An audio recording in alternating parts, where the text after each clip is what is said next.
اعوذ باللہ من الشیطان الرجیم بسم اللہ الرحمن الرحیم وَيُؤْثِرُونَ عَلَىٰ أَنفُسِهِمْ وَلَوْ كَانَ بِهِمْ خَصَاصَةٌ صدق اللہ العظیم وصدق رسولہ النبی الکریم اللہم صلی علی سیدنا و مولانا محمد معدن الجود والکرم وآلہ وبارک وسلم۔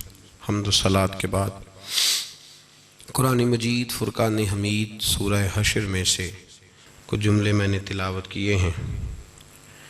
اللہ کریم نے اپنے محبوب علیہ السلام کے غلاموں کی ایک صفت بیان فرمائی، شان بیان فرمائی، ایک خوبی کا ذکر فرمایا میرے محبوب کے غلاموں کی یہ شان ہے کہ وَيُؤْثِرُونَ عَلَىٰ أَنفُسِهِمْ، وہ اپنی ذات پر دوسروں کو ترجیح دیتے ہیں، وَلَوْ كَانَ بِهِمْ خَصَاصَةٌ، چاہے انہیں بڑی شدید ضرورت بھی ہو، اپنی ذات کو چھوڑ کر وہ دوسروں کی حاجت پوری کرتے ہیں، اظہار کرتے ہیں، قربانی دے دیتے ہیں۔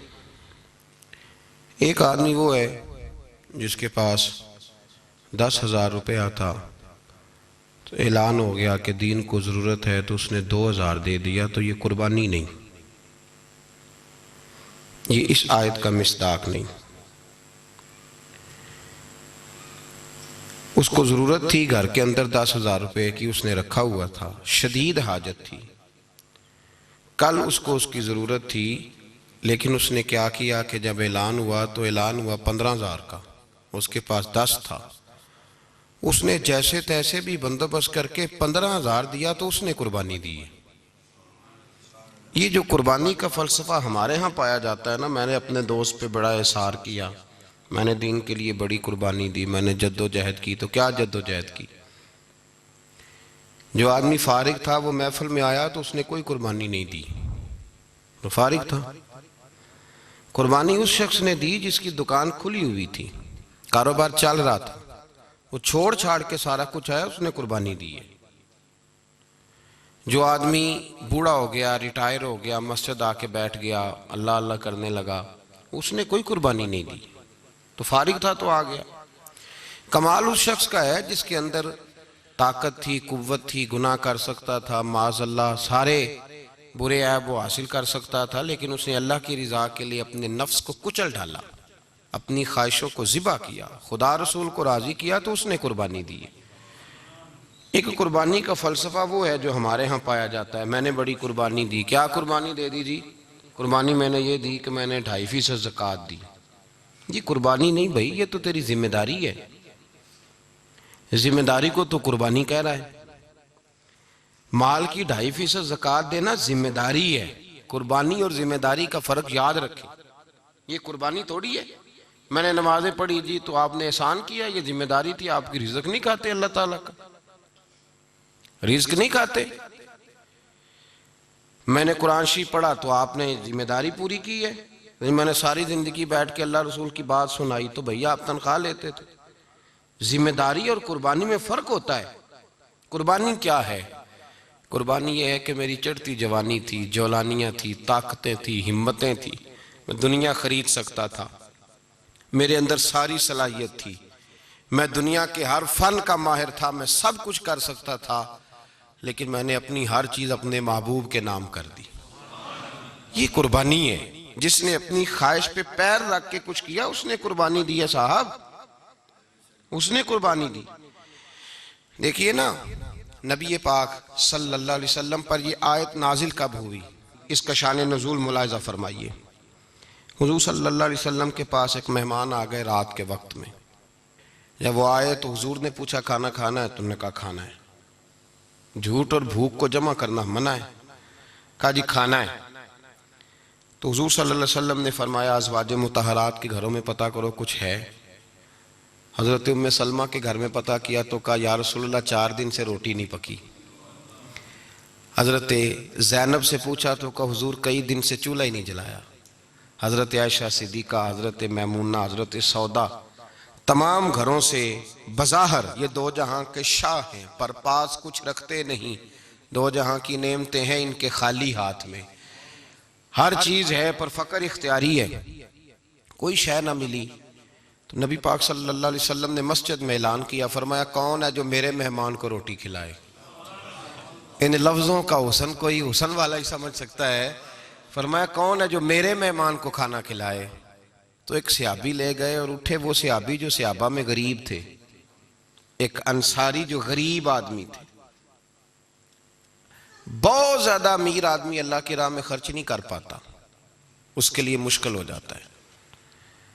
اس کے لیے بہت امیر آدمی جو ہوتا ہے نا, وہ جتنا زیادہ امیر ہوتا ہے نا اتنی دیوار اس کے گرد کھڑی ہو جاتی ہے پیسوں کی, مشکل ہو جاتا ہے اس کے لیے. غریب آدمی کھڑے ہوئے, اگرچہ میرے محبوب کے غلاموں میں جو بڑے امیر تھے وہ بھی خرچ کرنے میں بڑے آگے تھے. حضرت عثمان غنی رضی اللہ تعالیٰ, حضرت عبد الرحمن ابن عوف, حضرت ابو بکر صدیق رضی اللہ. لیکن یہ غریب آدمی کا حضور میں لے جاؤں گا, میں لے کے جاؤں گا. اور یہ بخاری مسلم ہے. حضور نے فرمایا لے جاؤ. وہ اب صحابی گھر لے گئے اور بیوی سے مشورہ کیا. بات پہ غور کرنا, ہر چیز کی بھوک دیکھی جا سکتی ہے, بچوں کی نہیں دیکھی جا سکتی. وہ انصاری حضور کے مہمان کو گھر لے گئے, جا کے بیوی سے مشورہ کیا, کہا بھلی مانس گھر میں کچھ ہے. تو اس نے کہا تھوڑا سا بچوں کے لیے کھانا رکھا ہے. بچوں کے لیے. بچے تو بزدل کر دیتے ہیں, بچے تو آدمی کو بزدل کر دیتے ہیں, بچے تو مار دیتے ہیں, کلیجہ پھٹ جاتا ہے بچہ بھوکا ہو تو, نیند ہی نہیں آتی. اب صحابی اپنی بیوی سے کیا کہتے ہیں, کہتے ہیں بچوں کو بہلا کے سلا دے, اور رسول اللہ کے لیے نہیں, رسول اللہ کے مہمان کے لیے. بھئی نبی پاک کے لیے نہیں, حضور کے. تجھ سے در, در سے سگ, اور سگ سے ہے مجھ کو نسبت. میری گردن میں بھی ہے دور کا پٹکا تیرا, تجھ سے در, در سے سگ, سگ سے ہے مجھ کو نسبت. لمبی بات ہے. کہ بچوں کو سلا دو. بی بی نے بچوں کو سلا دیا تو میاں بیوی کا مشورہ ہوا کہ مہمان کے ساتھ بیٹھ کے روٹی کھانا بھی سنت ہے. تو اب مہمان کے ساتھ بیٹھ کے کھانا بھی ہے, تو کھانا ہے ایک دو آدمی کا. اب خاوند اپنی بیوی کو تیار کرتا ہے کہ میں بھی کھانے پہ بیٹھ جاؤں گا, تو بھی بیٹھ جانا. اور جب مہمان کھانے میں ہاتھ ڈال لے تو اٹھنا, کہنا وہ ہو دیا تو صحیح کیا ہی نہیں, ابھی بجھ جائے گا, اور جا کے دیا بجھا دینا. ہم ہاتھ ہلاتے رہیں گے, مہمان روٹی کھاتا رہے گا. اور یار اس درد کو, اس کیف کو سمجھو. گھر میں بچے بھی بھوکے, بچوں کی ماں بھی بھوکی, بچوں کا باپ بھی بھوکا. دسترخوان پہ روٹی لگ گئی, روٹیاں چون ڈالی, بی بی اٹھی کہنے لگی او ہو چراغ تو صحیح کیا ہی نہیں, یہ تو بجھ جائے گا. حوصلے مند بی بی جس نے بچے بھوکے سلا دیے, وہ بھوکے سوئے ہوئے بچوں کی بھوکی اماں اٹھی اور اپنے خاوند کی تابع داری میں اٹھی. میں گڈی تے ہتھ ڈور سجن دے, وہ جنج رکھے اونج رہنا ہے. اٹھی اور اس نے نا دیا ٹھیک کرنے کے بہانے بجھا دیا. مہمان روٹی کھاتا رہا اور رسول اللہ کے نوکر قربانی دیتے رہے. وہ روٹی کھا کے سیر ہو کے بستر بچھایا تو سو گیا. یہ میاں بیوی ساری رات بچوں کی طرف دیکھتے رہے اور غور کرتے رہے اور راضی رہے کہ ہم نے حضور کا فریضہ نبھایا ہے. قربان جاؤں محبوب پہ, بے خبر ہو جو غلاموں سے وہ آقا کیا ہے. وہ صحابہ وہ اگر قربانیاں دیتے تھے تو جو اعزاز ملتا تھا وہ بھی بڑا شان والا ہے. صحابی کہتے ہیں میں فجر کی نماز پڑھنے مسجد آیا, پہلا قدم رکھا تو میرے کریم بولے. حضور نے فرمایا رات جو تو نے اور تیری بیوی نے عمل کیا ہے خدا کو بھی بڑا پسند آیا ہے, محمد مصطفیٰ کو بھی بڑا پسند ہے. اور پھر ایک لفظ اور ہے حدیث میں, ایک روایت میں کچھ جملے اور بھی ہیں. حضور نے فرمایا جب تو اور تیری بیوی رات مہمان کے ساتھ ایثار کر رہے تھے نا, تو عرش کا مالک تمہیں مسکرا کے دیکھ رہا تھا. رب تمہیں دیکھ کے مسکرا رہا تھا, رب تمہیں دیکھ کے مسکرا. تر دامنی پہ شیخ ہماری نہ جائیے, ہم دامن نہ چھوڑ دیں تو فرشتے وضو کریں. فرمایا وہ مسکرا رہا تھا کہ میرے بندے میرے رسول کی رضا کے لیے کیا کر رہے ہیں. اور صاحب دیکھو, نبی پاک کے لیے نہیں, خاندان کے لیے نہیں, خاندان نبوت کے لیے نہیں, حضور کے نہ سمجھیں یار, اس پہلو کو سمجھیں. نبی پاک کے بریلی کے امام بول پڑے, فرمانے لگے تجھ سے در, در سے سگ, سگ سے ہے مجھ کو نسبت. تجھ سے در, در سے سگ کتے کو کہتے ہیں فارسی میں. فرماتے محبوب تیرا دروازہ اور دروازے پہ کتا, اور کتے کے پاس میں بیٹھا ہوں. چلو کتے کے پاس تو بیٹھا ہوں نا, میری گردن میں بھی کوئی تو پٹکا آیا ہی ہے نا. تجھ سے در در سے سگ، اور سگ سے ہے مجھ کو نسبت، چلو میری گردن میں بھی ہے دور کا پٹکا تیرا۔ قرآن مجید بول اٹھا، رب کریم نے فرمایا حبیب یہ تیرے غلام وہ ہیں کہ وَيُقْصِرُونَ عَلَىٰ أَنفُسِهِمْ وَلَوْ كَانَ بِهِمْ خَصَاصَةٌ، فرمایا ان کا حال یہ ہے کہ جس چیز کی شدید حاجت ہوتی ہے وہ بھی اپنے بھائیوں پہ قربان کر دیتے ہیں، وہ دے دیتے ہیں تیرے نام پہ۔ جب مکے والے مدینے آئے انصار مدینہ تو میرے مصطفیٰ کریم نے فرمایا نہ تمہاری نسلیں ایک ہیں نہ قبیلے ایک ہیں، لیکن تمہارا نبی ایک ہے، تمہارا رسول ایک، خدا ایک، کتاب ایک، تمہارا میری وجہ سے رشتہ ہے، چلو اپنے بھائیوں کے ساتھ احسار کرو، چلو احسار کرو۔ اگر کسی کے 2 مکان تھے تو اس نے ایک اس کو دے دیا جو مکے سے آیا تھا، 2 باغ تھے تو 1 دے دیا، کسی کے پاس 1 تھا تو آدھا بانٹ کے دے دیا، ہر چیز تقسیم کر دی۔ حالات بدل جاتے ہیں، حالات بدل جاتے ہیں۔ تلک الایام نداولها بین الناس، اللہ لوگوں کے درمیان دن بدل دیتا ہے، حالات بدل گئے، بڑا مال غنیمت آیا، بنو نزیر کا علاقہ فتح ہوا تو میرے رسول پاک صلی اللہ تعالیٰ علیہ وسلم نے انصار مدینہ کو اکٹھا کیا، فرمایا بھئی مال اب بڑا آ گیا ہے۔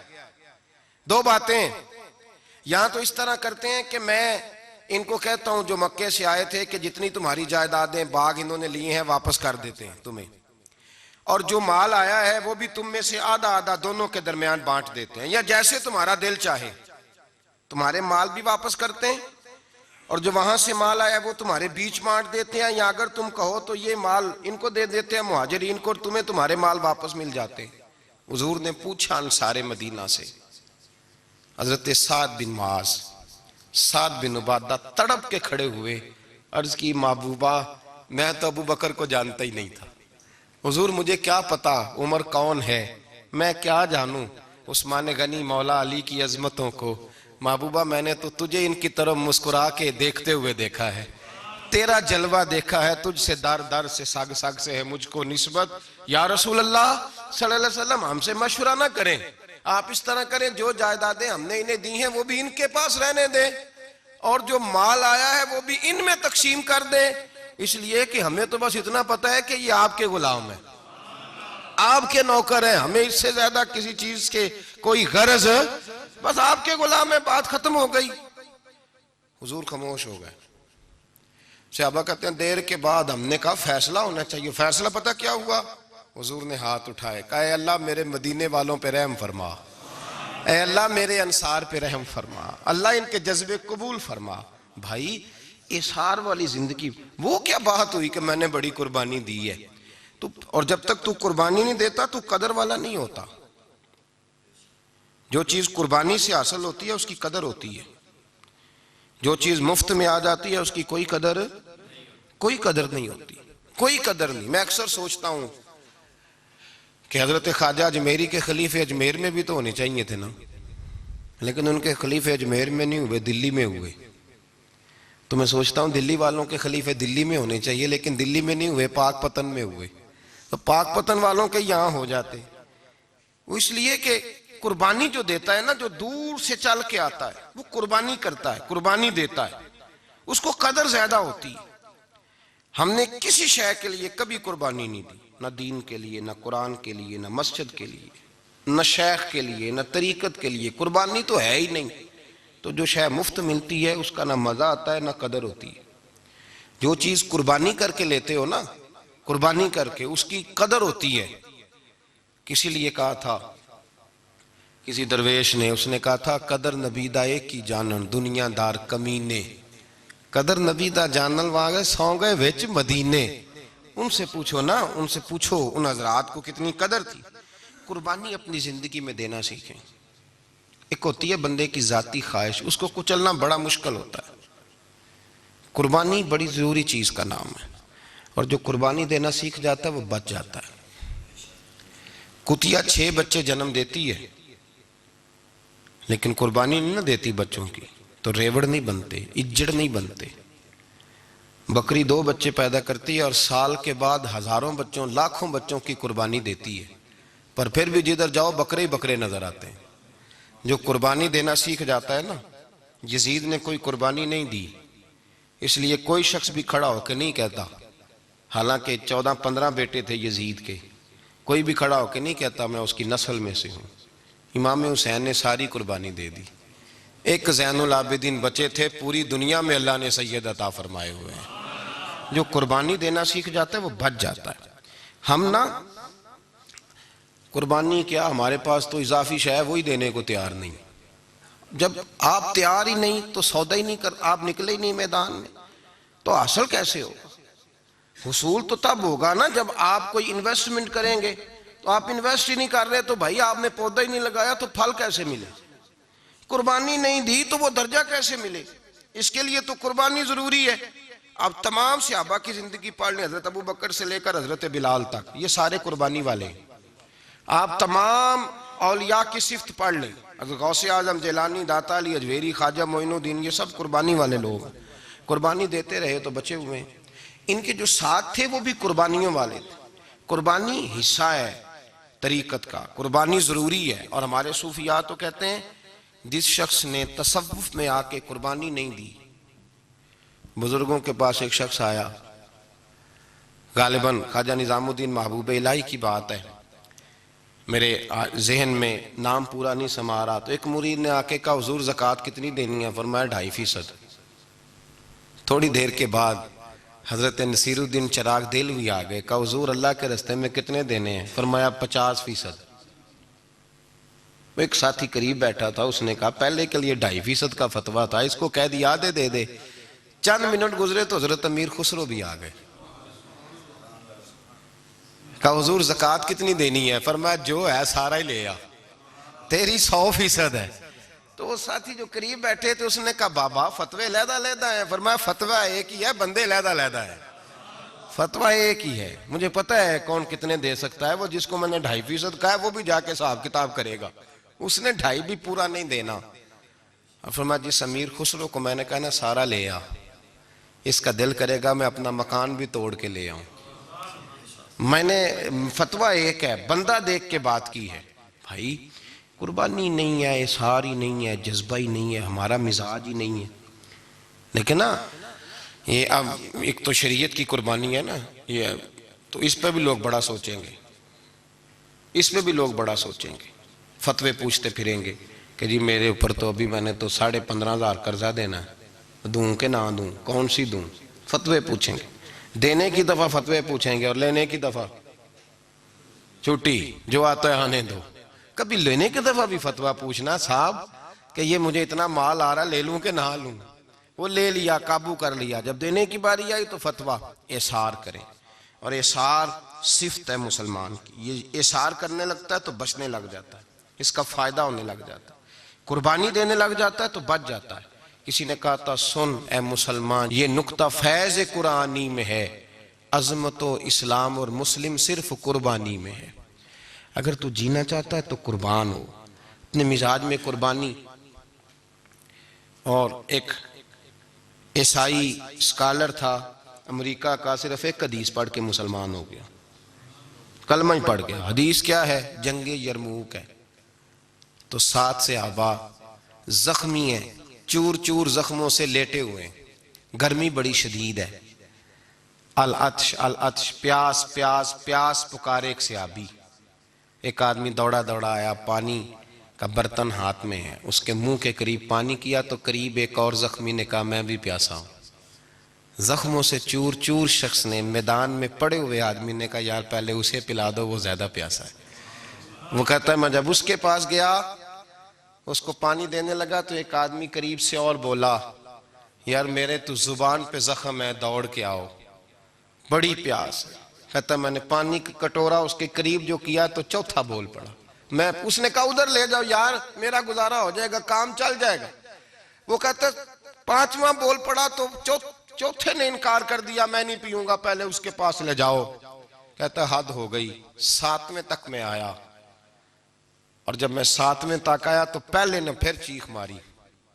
تو فرماتے ہیں وہ 7واں کہنے لگا نہیں ادھر لے جا یار، اس کو پیاس زیادہ لگی ہوئی ہے. کہتے ہیں جب میں اس تک گیا تو وہ جام شہادت نوش کر چکا تھا. پلٹ کے دوسرے کے پاس آیا تو وہ بھی فوت ہو گیا. تیسرے کے پاس آیا تو وہ بھی رب کریم کی بارگاہ ناز میں حاضر ہو گیا. 7 شہید ہو گئے.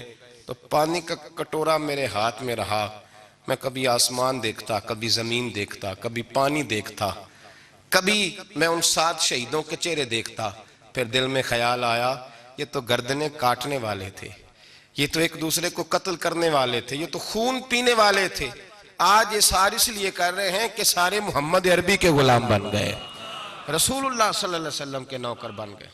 وہ کہتا میں نے حدیث پڑھی تو میں مسلمان ہو گیا۔ میں نے کہا یہ جذبے دنیا دار بندہ پیدا نہیں کر سکتا، یہ جس نے جذبہ پیدا کیا ہے وہ اللہ کا سچا رسول ہے۔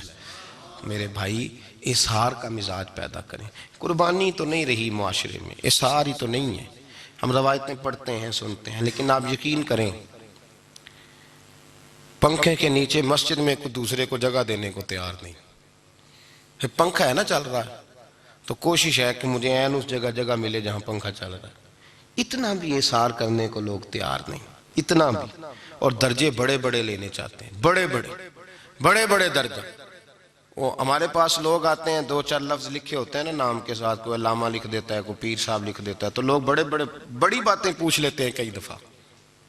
کئی دفعہ آ کے پوچھتے ہیں میرا زیارت کرنے کو دل کرتا ہے۔ میں کہتا ہوں یار تو نے آخری سیڑھی پہ پیر رکھ دیا ہے، بالکل آخری پہ۔ دل تو تیرا جس چیز کو کرے گا تو وہ کرنے لگ جائے گا۔ پہلے شروع تو حضرت جنید بغدادی رحمت اللہ تعالی علیہ، وہ دریا کنارے کھڑے تھے تو آپ دریا کے اندر پیر رکھا آگے جانے کے لیے۔ یہ اعلیٰ حضرت نے لکھا ہے واقعہ ملفوظات شریف میں۔ دریا پار کرنے کے لیے پیر رکھا تو ایک شخص کہنے لگا حضور مجھے بھی ساتھ لے لیں۔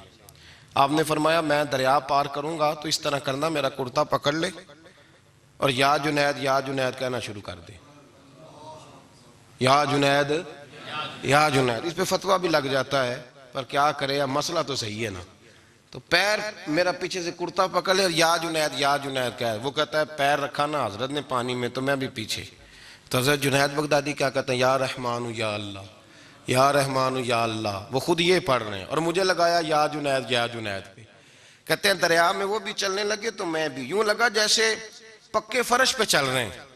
کہتے ہیں تھوڑا سا گزرا تو میں نے کہا بابا خود یا رحمان یا اللہ کہہ رہا ہے اور مجھے یا جنید پہ لگایا ہوا ہے، تو چلو میں بھی یا رحمان یا اللہ پڑھتا ہوں۔ کہتے ہیں میں نے یا رحمان یا اللہ کہا تو میں ڈوبنے لگ گیا، دریا میں ڈوبنے لگا۔ تو حضرت فرمانے لگے تجھے کہا نا یا جنید کہہ، کہتے پھر یا جنید کا تو پھر اوپر آ گیا۔ تھوڑا اور جا کے اب شیطان باز تو آتا نہیں، الذی یوسوس فی صدور الناس، یہ جاتا تو دل تک ہے نا، باز تو آتا نہیں۔ دن میں 36 دفعہ تو مشورہ دیتا ہے کہ سیدھی نماز پڑھو، یہ کس چکر میں لگ گئے، روز تو تقریر کرتا ہے۔ کہتا پھر دل میں وسوس آیا تو پھر میں نے جا کے کہا کہ یہ مجھے خود یا رحمان یا اللہ اور میں یا جنید، پھر میں نے کہا یا رحمان یا اللہ تو پھر ڈوبنے لگا۔ کہتے ہیں بابے نے پکڑ کے نکالا، کہا چپ کر کے یا جنید کہہ اگر پار جانا ہے تو، یا جنید کہہ۔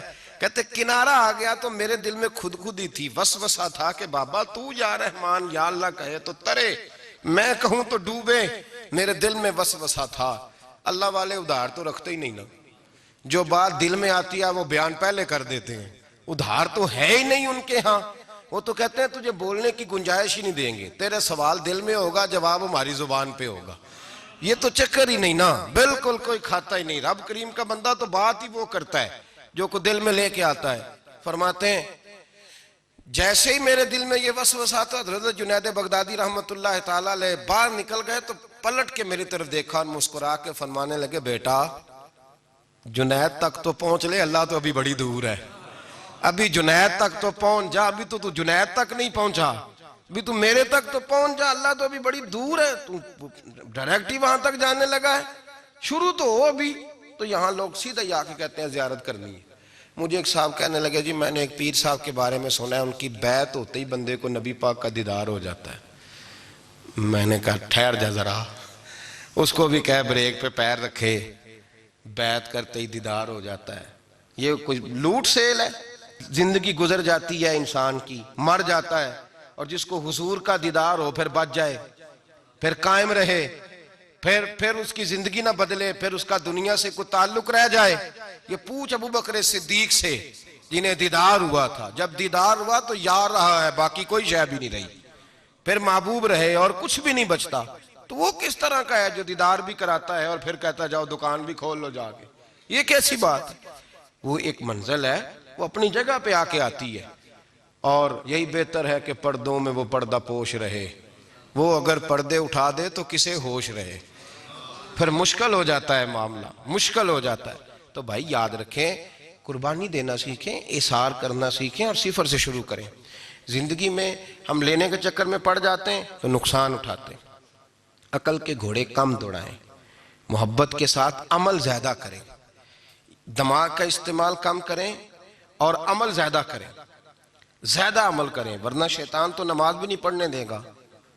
وہ تو کہے گا کہ جناب چلو ٹھیک ہے، اللہ نے معافی کر دینا ہے نا، وہ تو کچھ بھی نہیں کرنے دے گا۔ دماغ کا استعمال کم کریں اور عمل زیادہ کریں، جد و جہد زیادہ کریں، اظہار کریں، قربانی کریں، اپنی زندگی میں کریں، کسی کے لیے کچھ اظہار کریں، کسی کو کچھ دیں۔ یہ جو ہم اولاد کے لیے قربانی دیتے ہیں نا، تو یہ قربانی نہیں ہوتی، یہ لالچ ہوتا ہے، یہ سودا ہے۔ پتہ ہے آپ کو، یہ سودا ہے۔ ہم بچپن میں ان کی خدمت کریں گے، یہ بڑھاپے میں ہماری خدمت کریں گے، تو یہ تو تجارت ہے، یہ کوئی اصول نہیں۔ میرے بچے بڑے ہو گئے تو مجھے خیر صلی اللہ، یہ تجارت ہے بھائی، یہ تجارت ہے، یہ قربانی نہیں، تو تجارت ہے۔ یہ آپ جو کر رہے ہیں یہ تو کمیٹی ڈال رہے ہیں آپ، اور چونکہ نیت یہ ہوتی ہے خدمت کی، تو پھر نصیب والوں کو خدمت ملتی ہے، قسمت والوں کو ملتی ہے۔ ورنہ بچے کہتے ہیں ابا جی ٹھیک ہے آپ نے ہماری خدمت کی، تو سارے کرتے ہیں، آپ نے کو نوکی تھوڑی کی ہے، چھٹی آپ وہاں بیٹھیں، چائے ملے گی وقت پہ پہنچے گی، لیکن آپ مداخلت نہ کریں کسی چیز کے اندر، تجارت نہ کریں، اظہار کریں، قربانی کریں۔ ہمارے صوفیاء یہ کہتے ہیں اولاد سے بھی توقع نہ کرو خدمت کی، نہ توقع کرو، بس یہ کہو کہ میرا رب مجھے بڑھاپے۔ دیکھیں نا نبی پاک صلی اللہ علیہ وسلم نے دعا مانگی، اے اللہ ارذل العمر ہونے سے بچا، عمر کے اس حصے سے بچا جس میں دوسروں پر انسان بوجھ بن جاتا ہے، دعا مانگ۔ تو یہ لالچ بھی نہ کبھی زندگی میں رکھیں کہ میری فلاں آدمی خدمت کرے گا، یہ لالچ بھی برا ہے، اس پر بھی توجہ نہ کریں۔ اپنی دنیا آپ پیدا کر اگر زندوں میں ہے، سر آدم ہے، ضمیر کن فکاں ہے زندگی، یاد رکھیں۔ ہوش آنے سے لے کر اپنا یہ ذہن بنا لیں کہ میں آج سے اپنے آپ کو خود چلاؤں گا، میں سایہ دوں گا، بھکاری مان کے کبھی کسی سے سہارا مانگوں گا نہیں، سہارا دیں، کسی کے لیے قربانی دیں، اظہار کریں، جد و جہد کریں۔ جو چیز آپ کے بس میں ہے وہ تو ہے، جو بس میں نہیں اس میں بھی کوشش کرنے کی آپ کوشش کریں، تگ و دو کریں۔ قربانی سے انسان سنور جاتا ہے، بن جاتا ہے۔ اللہ تبارک و تعالی ہمیں سنورنے اور بن جانے کی توفیق عطا فرمائے۔